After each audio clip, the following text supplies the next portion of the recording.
Turns out the Avs, who are very, very good at real hockey, are still very, very bad at fake hockey. And even though the 3-on-3 overtime was an absolute delight this evening, late at Bridgestone Arena in Nashville, nearly midnight local time when that game ended, the Avs do fall in a shootout, a bizarre shootout loss that we'll get to momentarily as we open up between the pipes here. However, with under 10 seconds to go on the power play, Cale Makar scores his first power play goal of the year, and the situation in which the Avalanche were basically guaranteed 0 points on the road at the worst team in the NHL, statistically, points-wise. They grab a point on the road, coming home, 5 of a possible 8 on the 4-game road trip, and they return home from a 2-game homestand that starts on Thursday against the Florida Panthers, Spring. Yeah, so, I'm thinking about what I'm going to say about this, as it looked like they were going to lose, and then all of a sudden maybe they weren't going to lose because Cale Makar scores in a 6-on-4. Hey, can they just pull the goalie on every power play? 6-on-4, every power play. I don't care. You get slashed 2 minutes into the game. It's 19:58 remaining in the first period. 6-on-4, baby. Pull a goalie. Yeah. 6-on-4. Rest of the season. Because it's not great. And, you thought that the power play, or the lack thereof on the power play, was going to cost the Avs at least a point in this game. Well, it ultimately did get them a point. And here's what I was going to say. Okay, here's the thing. All right. And what sucks about this is that Dallas is doing a thing right now. Dallas is doing what you're doing. They're winning hockey games. Now they can't lose. They've won 4 in a row. And it makes a loss like this hurt, even though, look, Nashville, are they good? No. But they're largely healthy. Like Ryan O'Reilly, he scores the shootout winner. He's a great fucking player. Forsberg, who crashes into Wedgwood, is a good player. Yossi's out there. UC Saros was tremendous. UC Saros. And he's been horrendous this year. He has been so very bad this year. Dude, if Nashville played like they did tonight against Colorado, as hard as they played against Colorado, and they were Gordy go hard tonight, they would not be in last place in the league. No, and there have been, Yossi has missed some games. Nashville, when they're healthy, they're like an 8-seed team. They're really not the worst team in the league. So yeah, on their ice, and they talked about it on the broadcast tonight, on the Altitude broadcast, it does seem like every time that the Avs play at Bridgestone Arena, it's a close, weird game. Weird is right, man. It is always bizarre, whether water mains are breaking or guys are having COVID tests that come positive somehow in between pregame warmups and when the puck is supposed to drop. Philip Forsberg crashing into his former teammate in the shootout and having to be removed after Wedgwood sees a second shooter. Like, it's always a weird fucking game. And the ice always sucks at Bridgestone Arena. You saw Philip Forsberg toe pick. You saw Marty Necas nearly toe pick on his shootout opportunity. The ice in Nashville is a goddamn Did you see? travesty. I could tell how much ice was piled up on the end boards from the quick shoveling that they could do between the extra frames. Like, you could see the buildup. Like, it was noticeable. Dude, when I coached out there for years, we would always go out at least once or twice, because the Junior Predators program, both at the AAA, the AA, and the girls level, it's a really well-run organization. The ice in the youth game sucks too. Like, it's just Tennessee and hockey in terms of the ice quality. Dude, it don't mix. Well, I mean, I don't know. What was the weather today in Nashville? It's, southern-ish. It's pretty nice here in Denver this week. Global warming. Chalk it up. That's why the Avs lost I guess we'll put it on that one, man. It was a fun hockey game. Nashville obviously gets scored on early. Beautiful toe drag from Brock Nelson, who is doing his very best to convince Bill Guerin that he should be on Team USA for the Olympics, and he is red hot right now. He's got 11 points in his last 11 games, including 6 goals. He has that beautiful toey. Nashville jumps back with 2 quick ones within a minute of each other. Colorado gets a gorgeous rebound goal from Arturi Lehkonen after a really good back pressure play from Nathan McKinnon at the top side of the Nashville zone. And then we play scoreless hockey until the early part of the third, rather the mid part of the third period. And this weird little wounded duck of a shot from Brady Shea somehow bounces in off the post.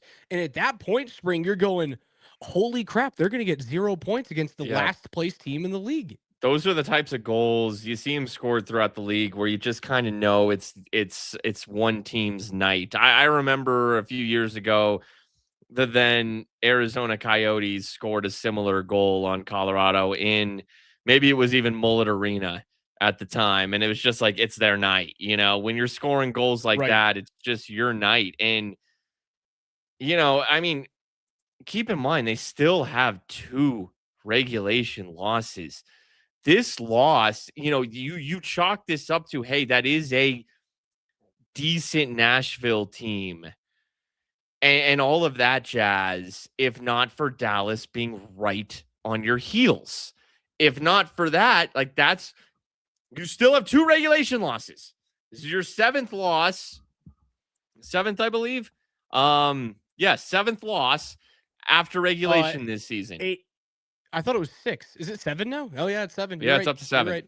It's up to 7. Which, hey, look, St. Louis has 7. The Knights have 9. Like Dallas has 5. The Kings have 7. The Penguins, who are playing fairly well. In fact, I mean, this is the thing. Speaking of Pittsburgh, the other night, Pittsburgh is up 2-1 with like 2 minutes to go in Dallas. And Dallas fucking scores and then wins in overtime. Yeah. And it's just like, you know, that's how it's going right now. And maybe, look, it's a long 82-game season. Maybe Dallas will get their turn as the top team in the NHL. Heavy is the head that wears the crown, you know? We'll see how they handle it. Maybe it's back and forth where Colorado has a week and then Dallas has a week and then it's this and then it's that.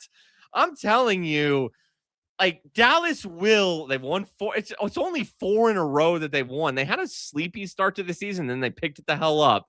The Avs goal differential is about 20 north of Dallas's, but you know, I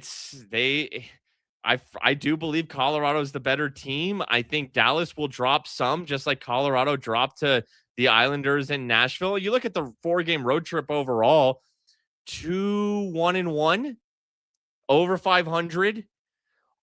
I know Nashville's record isn't great, but like I said, they're healthy. There's good players out there. They're better than their record when they're healthy. They've actually won 5 of their last 7 now. Has Nashville? They have now jumped over Vancouver in terms of last place in the league and are currently sitting 5 points, so 2.5 wins outside of the 8th seed in the Western Conference. You know, I was thinking about this, you know, as the game was winding down. Rank the 4 teams. Rangers 1, Islanders 2. Oh, I disagree. Flip those 2 teams. You think Islanders 1? I think they're a better hockey team. I think New York's talent, the Rangers, they're both New York. Isn't it funny when you think paper. New York, you only think Rangers? You think the Rangers. If you were to say New York's talent and you're talking about those 2 teams, I would always think you're talking about the Blue Shirts. Yeah, no, I think the Islanders are damn good. We talked about it. Adding Matthew Schaefer, Patrick Waugh's doing a good job. I'll go Rangers 1. If you want to go Islanders 2, that's fine. I'm not going to but for me, I'll go Rangers 1, Islanders 2, Flyers 3, Predators 4. So for me, you beat the best team, lost to the second worst team, beat the third best team, got a point, lost to the 4th best team. Look, 4-game road trips are tough. This league is tough. 2-1-1. Honestly, if you're realistic about it, passing grade.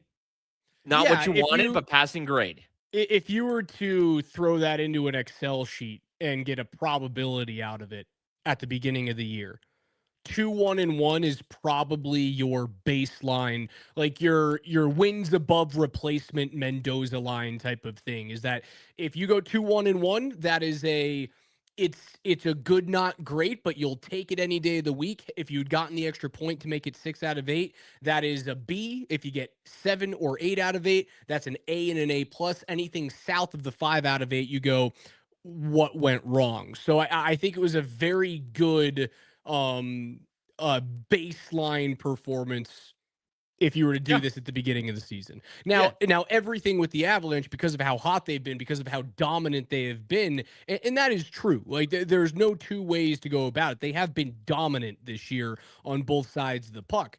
Um because they've been so good, we now, and I'm cool with this, I always have been, we now get to move the goalposts every single time they go out onto the ice, and you become Pete Rose going, why would you ever bet against them? Yeah, if you're looking at it, from the start of the season to what realistic expectations were, good road trip based on how they've been playing, best team in the league, dominating every statistical, analytical category, maybe a tick of a disappointment. And Sure. that's how high the bar. That's how high the bar they set for themselves. Um, I choose to view it as the former. I really do, because this is a tough league. 4-game road trips are no joke, no matter who you are. We talked about at the start of the road trip that this was game 4. Um, and those are the toughest ones. I don't care if it's a 7-game road trip. I don't care if it's a 4-game road trip. When you see the light at the end of the tunnel and you've been on the road for a hot second, the final one is always the toughest. And also, this was Scott Wedgwood's first start in a week or so, just over a week. I think one of the goals he allows early is he's a little sporadic, and that should be expected, actually, and how's his back going to respond? He's probably thinking about that, man, when you get old like me, I don't look old, and that back flares up, you're thinking about that. Like, oh shit, is this going to tweak again? Like, am I really good to go? So there's that. Let's see. I wanted to pull up one of the comments here in the chat, and I think we just got another one calling out another player, because we love to call out players. That's what everyone does. That's what we do. Vinny says Victor Olofsson is a ghost, man. Vinny also just said Sammy G has been meh. I will say, yeah, Sam Girard has not produced much. Very odd. Very odd. I do agree. I didn't think Girard was bad tonight, but I thought it was a game in which he could have taken advantage of the neutral zone, and he didn't. And if Girard doesn't take advantage of the neutral zone, you then look at Sam Girard and go, what good are you? Right? Because he's an elite skater. And in terms of taking free ice, that is one thing that if you don't watch the game from the defensive side out, you won't appreciate of him. But he does a very, very good job of lugging those pucks, taking free ice, and then moving. I didn't think he was particularly good on his feet this evening. And therefore, I look at Sam and I go, well, what good were you tonight? Now, the other Sam who was playing with him tonight, Sam Malinsky, he at least gives you some offensive firepower. Every time he fires the puck, it's north of 90 miles an hour. It's a dangerous shot. He had that little shot pass at the end of the third period. It was either the third period or overtime that Malinsky had that little low shot, that snapshot that could have created something really good. Girard's not going to be a driver of offense. He will be a driver of exits in the defensive zone. So I don't think he was good tonight. I would agree with the Olofsson thing. The reason why you're not seeing much out of Victor Olofsson is because he's been removed from the power play and removed from the top 6. Yeah, with Girard, he had a moment tonight where he did like a kind of tornadish play near the blue line, was on the verge of creating something, then shot up or sent a puck down low that got blocked, and nothing came of it. Olofsson was out there in overtime. They gave him a look in the 3-on-3. I think you're right. He was thriving, playing on that second line and on the right wing on the power play. And that's actually something I might want to touch on here in a second. I do think tonight, And it is again, Nashville's a weaker team, but they're pretty healthy. You look at I don't think any key players are missing for them, and there are some solid players out there. So you miss a Gavin Brindley, who did not go tonight, who could have. He's knocking on the door. Activated off IR. Seems like he's playing next game. I'd imagine next game Gavin Brindley's playing. You miss Logan O'Connor. The fourth line, man, the fourth line comes up huge in the Garden against the Rangers. Damn near nothing tonight. I noticed a moment or two where Parker Kelly had the puck, and that was about it. I thought this was not a great Val Nichushkin game. Not very noticeable for me. Only had one shot on goal. Now, he was noticeable in overtime. Then he was out there in overtime, and he got a shootout look. But, if Val's not, botting dudes up and pushing the pace on that second line, then that hurts. But it's one game.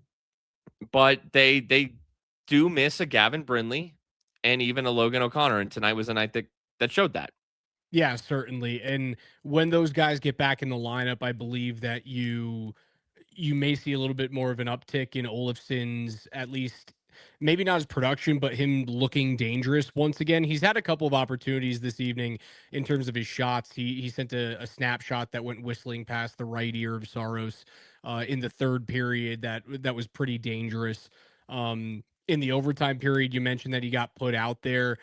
The one opportunity he had was a weird pass that got kind of shoved up his hoop, and he wasn't able to either realize he needed to take it directly through his legs or he needed to just skate into it. He got caught in that weird no man's land of oh, do I try and receive or do I wait for it to pass me and just skate into it in the open spot? Therefore, he didn't have the opportunity to go down one-on-one on a Nashville defenseman who was already turning. I remember myself throwing my pen at that point, going, he kind of screwed it up with a minute to go. I still think he has been a really good signing for the money. Yeah, considering the value, for sure. Without a doubt. I thought Taves had a couple good looks to score. And he only has the one goal on the year. It was that type of night where somehow just UC Saros was able to make the big plays. And then speaking of overtime as well, Nathan McKinnon had a great play in overtime. Yep, his final shift.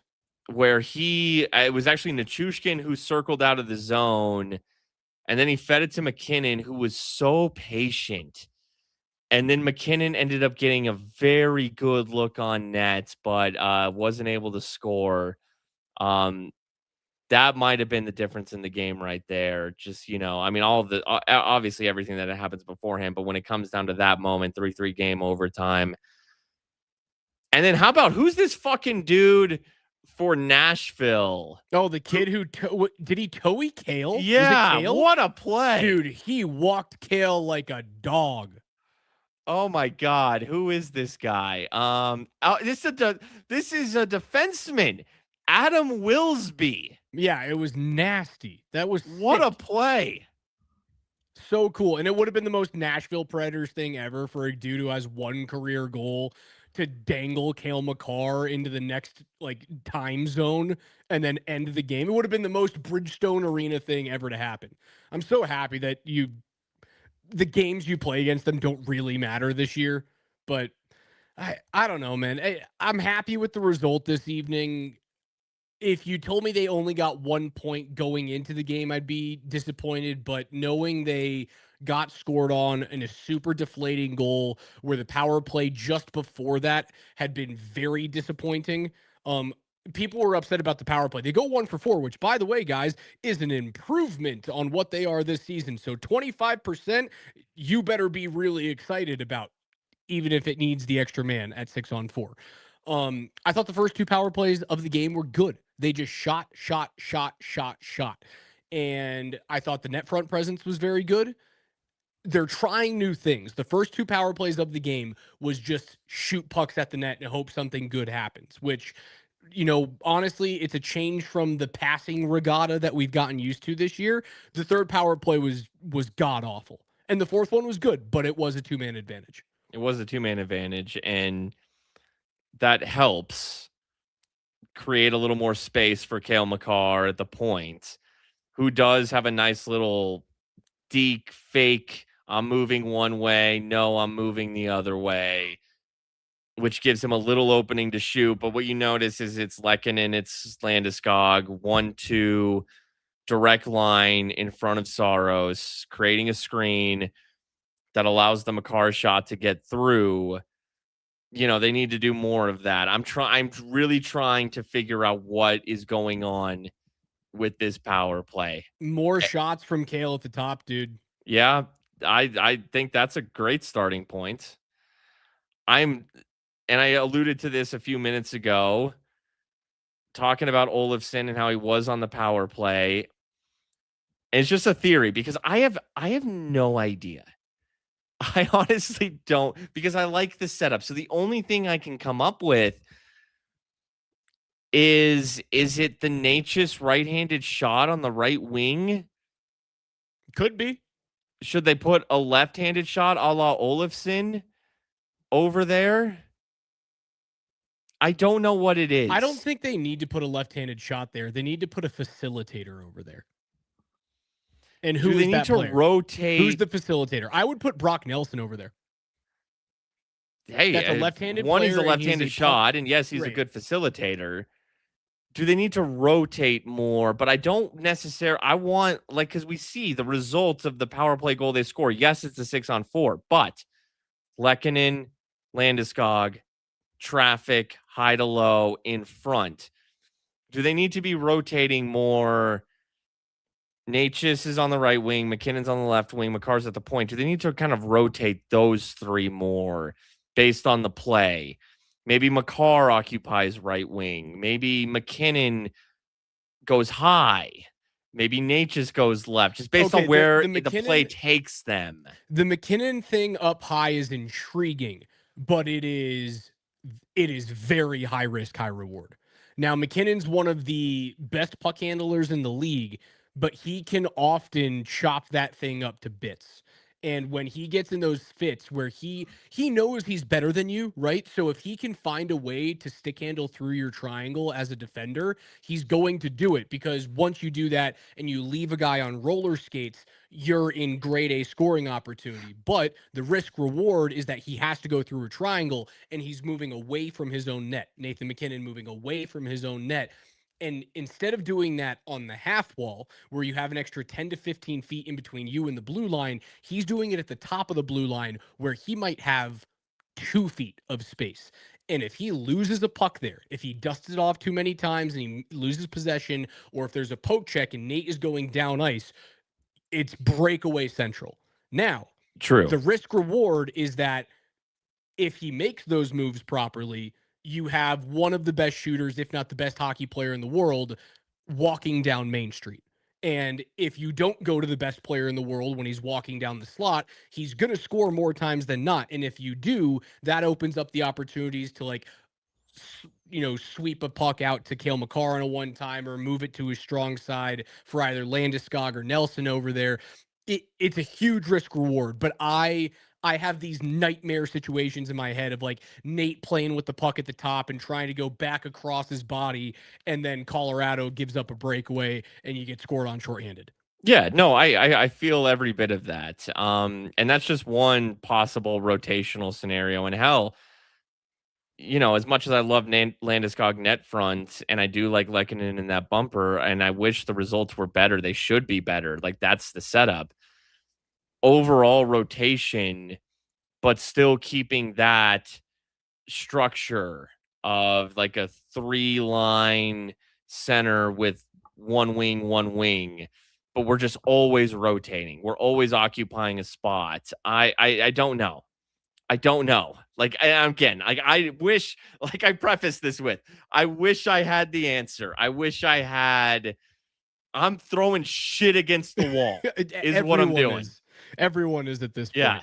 Yeah. Again, I still think 75% of the power plays tonight were thumbs up from me, because they were trying new things. They were getting pucks to the net, and they were utilizing Gabe Landeskog in front. You don't score that goal to go up 6-4 without Gabe. You don't. You No. simply don't. You also don't score it without an awesome head fake from Cale Makar at the top. Like that little Yeah. pump fake that he throws in there, the puck doesn't get through if he doesn't do it.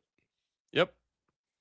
Yeah, I thought Gabe had a good I think this might have been just before a puck stoppage, but Gabe had a really good win of a puck that was kind of like the play was kind of faltering. Yeah, it was on Soros's blocker side corner or blocker side half wall. Like It I was think really maybe good. Nelson was trying to keep that puck in, but kind of was slipping on a banana.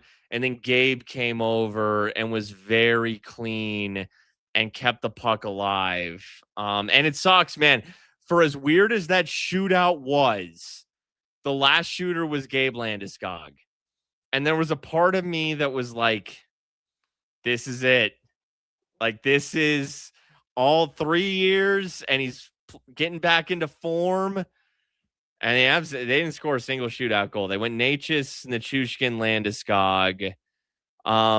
Natchez did not go with a move similar to what he went with a few games ago where he did score. Nichushkin did not go with a move that we saw him score with a couple years ago, year or two ago. Both those Natchez and Nichushkin moves were more kind of like get it real close and then last second move. They both kind of went with that snapshot in the slot move. Landeskog tried to pull him out wide, but Saros didn't flinch. They lack that. But we saw it from Natchez a few games ago. You need that move. And they don't have the move. No, they don't have the move at all. They suck in the shootout. And you know what? They practice the things that matter, real hockey. And Yeah. no, it's not going to happen in the postseason. You're not going to go to a shootout. You might have a penalty shot, but those are once in a blue moon, especially in the postseason. You're not going to go to a shootout. You're not going to have to play 3-on-3 overtime. But the Avs, hey, don't look now. The Avs are playing better at 3-on-3 overtime. They are. They're taking it more seriously. You're not seeing Nathan MacKinnon give up on plays in 3-on-3 overtime. Can you call a penalty in a shootout? Forsberg running into that's goaltender interference. You can disallow a goal, but no, you cannot call a penalty, and you cannot. Well, so then you can just ditch the puck and truck the goaltender, and just make a business decision. Yes, you can. I think you'd probably hear from the league office. But yes, you can do that if you choose to. Now, Philip Forsberg was very clearly like apologetic. That was nowhere. It was obviously not intentional. It was, but it was misstep. Reckless. I mean, you are in charge of your own body, and if that's an on ice play, if that's a regulation play, that's goaltender interference. Yes, if that is a breakaway in a game, that's 2 minutes. Yes. Yeah. So I don't know. I wonder if there can be some sort of Guru's got it. It's the rough Kucherov move. It's the no shot, but you just take the goaltender's head off while you do it. Yeah, exactly. Oh man. Spring, is it too early to start talking about trade deadline guys that I want? No, it's not. I mean, I was, my concern coming into this, where would you target? Let me ask you that. What would you target if you were looking what this team needs? Bottom pair defenseman. See, mine would be more like middle six forward. Do you feel that way because you haven't seen the Avs fully healthy at forward yet? Well, and yeah, then like I said, Gavin Brindley, I think, has maybe earned his way into that role. Even Logan O'Connor is certainly a third line player.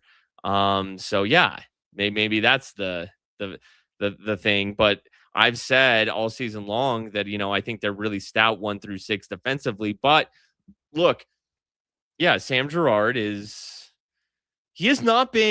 he's had moments. I'm actually surprised. This is like the weakest he's played since he was hurt earlier this season, right? Sam was hurt. Yes. Yeah. Since he's come back, he's had a couple moments. Because I remember when Sam was out, I was like, he would control the puck. He would slow the play down. Man, this is the first time, and I'm never this guy in Sam Girard's tenure where I am kind of wondering, like, what is going on? You're not really impactful right now. Yeah, I mean, you might be able to move him in a trade for a bigger piece, right? Like a big time, big money player. Like, I don't know if you want Steven Stamkos. Like, Nashville came out today and said that they want a first and a grade A prospect for Ryan O'Reilly, which is a goddamn joke. And you know what it probably is they're getting ahead of it. They're like, if you want him for a full season, which is essentially like if you were to trade for him now, it'd be a full year of Ryan O'Reilly. I'm not trading a first and a grade A prospect for Ryan O'Reilly. I'm not doing it. But if you wanted a guy that carries that type of cap hit or has that type of historic cachet to him, it's going to cost a player with salary. And Gerard could be one of those guys that goes the other way to make room money wise. Now, what you would have to do in that situation, if it's a team that is not looking for a undersized defenseman who is very good at moving pucks and is a very cost controllable asset, $5 million, it ain't anything in the new future of this league. If that team is not looking for that player, you're probably going to have to add a sweetener in, which is likely going to be a pick or a condition on top of a pick. I'm okay with that. You'd have to get a defenseman back in this deal. Now, I don't know who that defenseman would be. You need another left-handed shot, and there really aren't that many left-handed shooting defensemen on the market, especially ones that fill the need that you want. I don't necessarily need like a big screw you tough guy defenseman because he doesn't really fit in the Avs system. I do want range and I want length. It was kind of when I was talking about Seth Jones last year, Seth is not a physical defenseman. He really isn't. Like, doesn't go after guys. He's very similar to Brent Burns. Brent Burns isn't a physical defenseman. Now, he hits a guy when he needs to, but he is rangy and long and takes away opportunities. I'm looking for that type of player. Yeah. I think you look, if you're going to make a trade right now, and they will, because as I've talked about this for a while, I don't know if it's going to be massive. At the very least, there will be one or two or even three minor ones. They always do. There's always an arms race. There's always moves made, and the Avs will make at least one. The guy who is, has money that matches is Gerard. Now, but we are talking about right now, a third pair D-man, which is very important. Don't get me wrong, especially when the playoffs come around. Like every minute, every second of ice time matters, and your 6D man is part of that. Okay, you don't want your fucking Calvin DeHaans of the world out there, when this is big boy, when we're trying to win a cup, right? So I don't want to take like any sort of a hit at 6D. But I'm not necessarily thinking and part of my thinking here is that look, Sam Malinsky's played very well. Yeah. Obviously, you've got your top D pair, which is what it is. It's excellent. The Manson Burns pair is very good. So we are talking about one D man. I think you could move Gerard because he's a $5 million cap hit and a pick or something, a prospect, a decent prospect, something of that nature, in some sort of a 2-for-1 where you are adding a forward and a defenseman. You know what I'm saying? Yeah. I don't think you need this like to expect this world burner of a left shot D to come in on your 6D pair. You just need somebody who's, I don't want to say serviceable, I'll say very serviceable, like someone who's reliable. But you don't need someone who's, like, oh my God, you got this fucking guy. He's going to be on your fucking third D pair. I mean, but look at what Florida did with Seth Jones. Like they swung for the fences, and Seth is not he's not a top D pairing for them. But he's also very pricey. I mean, it was like a $9 million cap hit, like those guys of the world. And especially if they have term to them, you got to pay Makar. Yeah, term is big time. I mean, if you want to go all in and get someone like that who's on an expiring contract, okay. What's Morgan Riley's deal right now? Is he expiring? Do you have Puckpedia in front of you? I can pull it up real quick. He's not a good defender, but he's still a pretty good skater. Probably needs a change of scenery. Looks like he's Toronto based on my sucks early right now. returns. He's got term on him. Oh, I really hope it's not long. Tell me it's not long. Oh, it's long. It's through the 29-30 season. Oh yeah, never mind. I don't want. At any 7.5. piece of Morgan Riley. He's I $2.5 don't want any more piece of million Morgan dollars Riley. expensive than Girard. And like you said, if he's not going to provide, because you really would on that third D pair. Look, I know I'm talking about Girard maybe not impacting the game offensively, but Malinsky can do that. So maybe for what Girard lacks defense, maybe you just shore up there and you just go for some big, nasty dude who is responsible, who's not going to turn the puck over, and you rely on Malinsky to be more of your creator. If Sam's not, because if Sam's not going to do that, that's what he does, and he's not doing it. You know who's not really good at all right now and might need a change of scenery and I have my trade target, Spring. Okay. And I don't think he's going to cost you a lot of money. I want Jamie Alexiak. Kraken? Big motherfucking left-handed defenseman. Look, I've looked at his, that name has popped on my radar in recent years because his contract has always been in that cheaper and shorter term wheelhouse, and he's a big motherfucker. It's $4.5 million. He has not been very good at all for the last 3 years. And that's the reason why he's my trade target, because I don't think that he's going to cost all that much. Now, I see Pants Party on Twitch is saying that Seattle is a playoff team. I don't know if Seattle's a playoff team. Right now, they are they in a spot? They are. No, they're on the outside looking in. Seattle's got 28 points. They're a playoff team? What are you talking about? Yeah, I honestly, the Kraken, to me, they've lost 6 straight. I don't think they will make the playoffs. Like, who's their best player? Jordan Eberle? Jordan Eberle was good in 2009. Beniers, I don't even know if Beniers is even having that great of a year. They were hot for like a week, and then they cooled the hell off. That's my guy. Expiring contract, $4.5 million, 6'6", 235 pounds ish. That's off the top of my head. I'm not looking at it right now. I think that's how big Alexiak is. He has been not good the last couple of years. I'd take a peek at that guy. I think you could kick the tires on that type of player, and he would, because then you have 3 defensemen. Look at your 3D then. Your 3D are Manson, Burns, Alexiak. And then you have 3 really good puck movers. 4. Yeah, he's 6'7". He's huge. He's had a good career.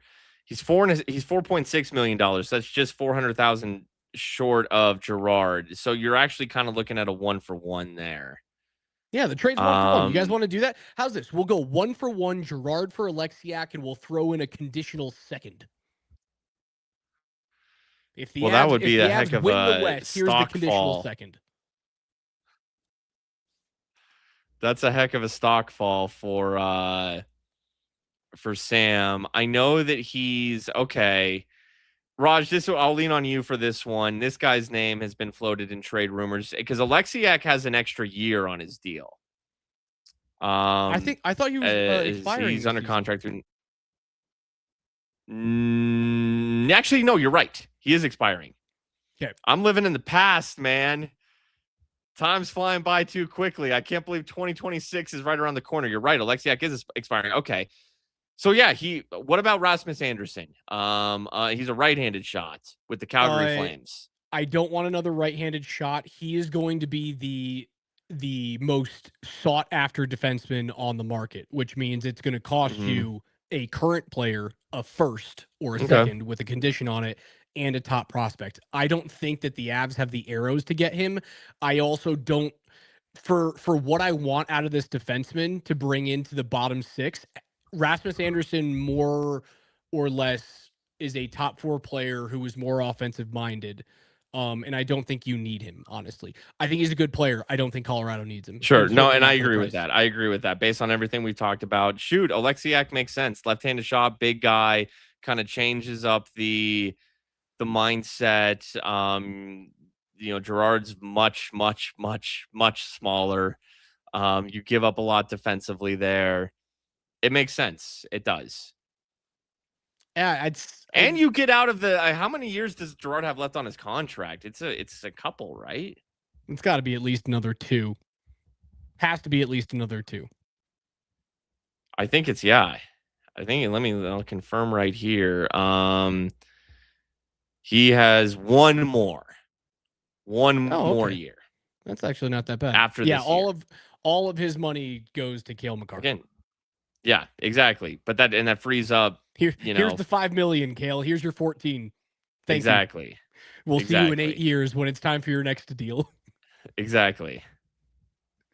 Oh man. All right, Spring. So that goes to show, dude, that no matter what, next year is Sam Girard's last year on the Avs. No matter what. 100%. Yep. Yeah, maybe Gulyayev comes over. He's having diminishing returns in his second year with Avangard in the KHL right now. Like he's playing less for some reason as a 19-year-old than he was as an 18-year-old. I don't understand what's going there. They need to get him to North America ASAP.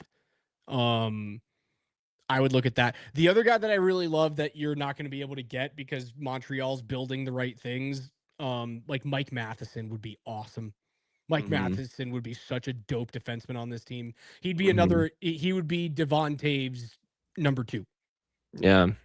I mean, Pants Party just brought up Jake Sanderson. Like, no, the Senators are building something. They're not going to. Yeah. Sanderson. You'd have to give up so much to get a guy like that. Sanderson and Thomas Chabot are both young, under contract. And you also have to consider, Cale's extension. Yeah. So, yeah. Yeah, you're looking at expiring guys who are toward the end of their career or need a bump for their next contract. That's who you're looking at right now. You're not looking to take in a restricted free agent who's about to sign a $10 million deal. It's just not that's not the world you live in right now. Well, guess what, Raj? The Avs still have 2 regulation losses on the season. It took their 7th overtime loss of the season after regulation loss of the season for us to delve into the trade market. We're back, baby. We are back, man. All right, Avs lose. They'll be back at home on Thursday evening. Spring, I believe I will be on doing the show with you. Coach Sanford and I are headed out to Annapolis to go watch the Army-Navy game, and we're going to be broadcasting live from Radio Row on Friday. So we'll be flying out Thursday afternoon. We should get in with plenty of time to do the show. So coming from a Sheridan in Baltimore, we will have Between the Pipes on Thursday after the Avs take on the 2-time defending Stanley Cup champion Florida Panthers. Hey, Spring, Baltimore, Maryland, the hockey capital of the world. You better believe it, man. All right, Avs losing a shootout, but they get a point and they maintain their lead on Dallas, their lead on the rest of the league. We'll talk to you guys on Thursday evening. For Spring, I'm Raj. It's Altitude. See you guys.